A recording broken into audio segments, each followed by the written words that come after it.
anyone who spends very much time on YouTube or has a channel and operates a channel for very long realizes the incredible amount of gaming and fraud that goes on YouTube and the problems because of the various sorts of internet socio forums. I've been studying these extensively, and I have kind of kept my mouth shut, just kind of studying and watching. Mostly, I've said a few things, but I have sort of classifications and have everybody in little boxes and stuff like that. And it's actually kind of sad, I think, that people have to resort to those sorts of things that they have to feel like they have to resort to. There's programs out there that'll let you automatically rate and comment videos, bots, and then the people that are complaining about the bots seem to be the ones that are using the bots the most. And YouTube could do something about this, in my view. I mean, if it was my system, I would write a filter that would go through the server logs or the incoming requests and look for patterns in the IP numbers. And from my perspective, it seems that the database has clearly been compromised, because you've got this sort of video where you have this number of ratings on the video, but there's this many favorites. Why is that? Why are there so many favorites if there's only this many ratings? And so somebody has hacked into, it appears, the ratings.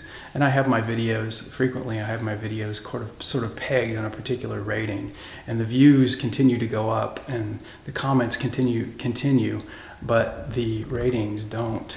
And so somebody has it pegged. Somebody has sort of a program that's running on a probably on a separate server that watches that and changes it.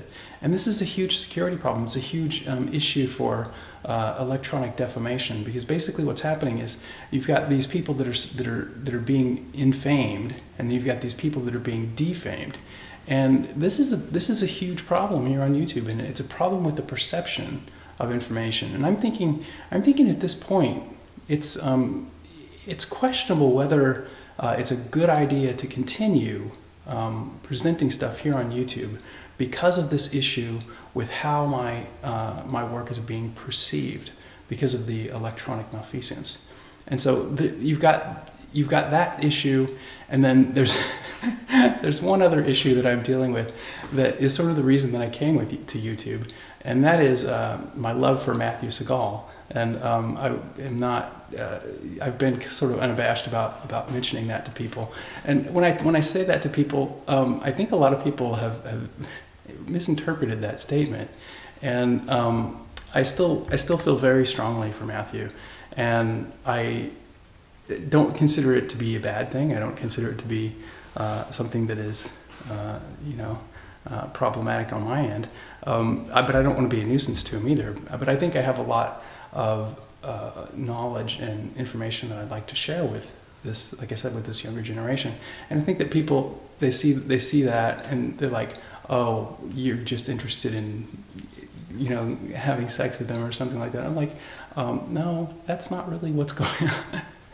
And so I see this sort of interference that's been happening from various angles, and I'm sure there's people here on YouTube that have tried to drop docs on me, and I think that's actually very funny. And so I didn't run any interference on that.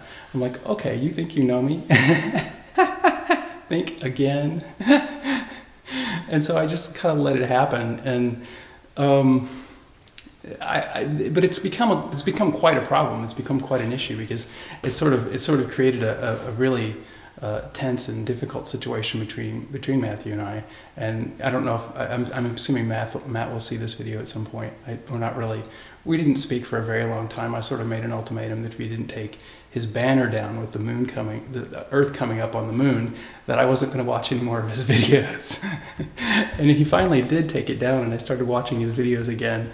But now he's not talking to me, and I'm not sure exactly what it is. And they've started the Holons network, and now they're gonna probably jack their subscriptions, have to play the same games, which I would advise against. I mean, if you're a channel operator here, I would advise you against that. I mean, the people who are the smartest people know what's going on here, and so if that's your target audience, which those are sort of my target audience is the people that really know, that are very, very savvy about the way of the way of things and can sort of gauge what would be the actual interest based on their own thinking rather than on what the ratings actually are.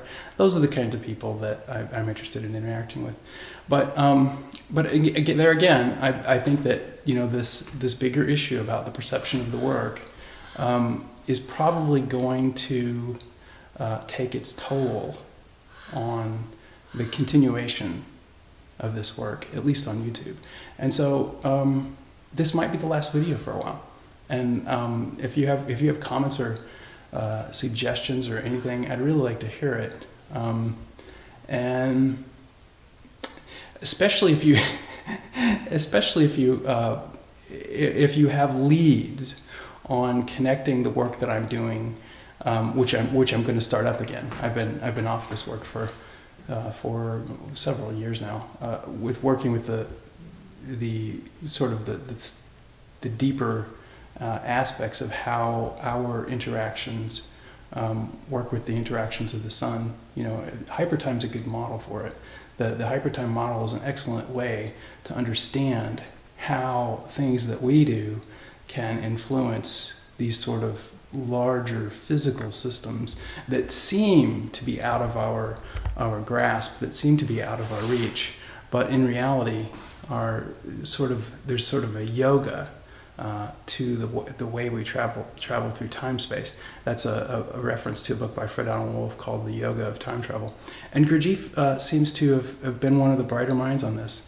And so if you have any specific references for Gurdjieff's work, if you know of any particular things in his work that resonate with this, please let me know. Thanks.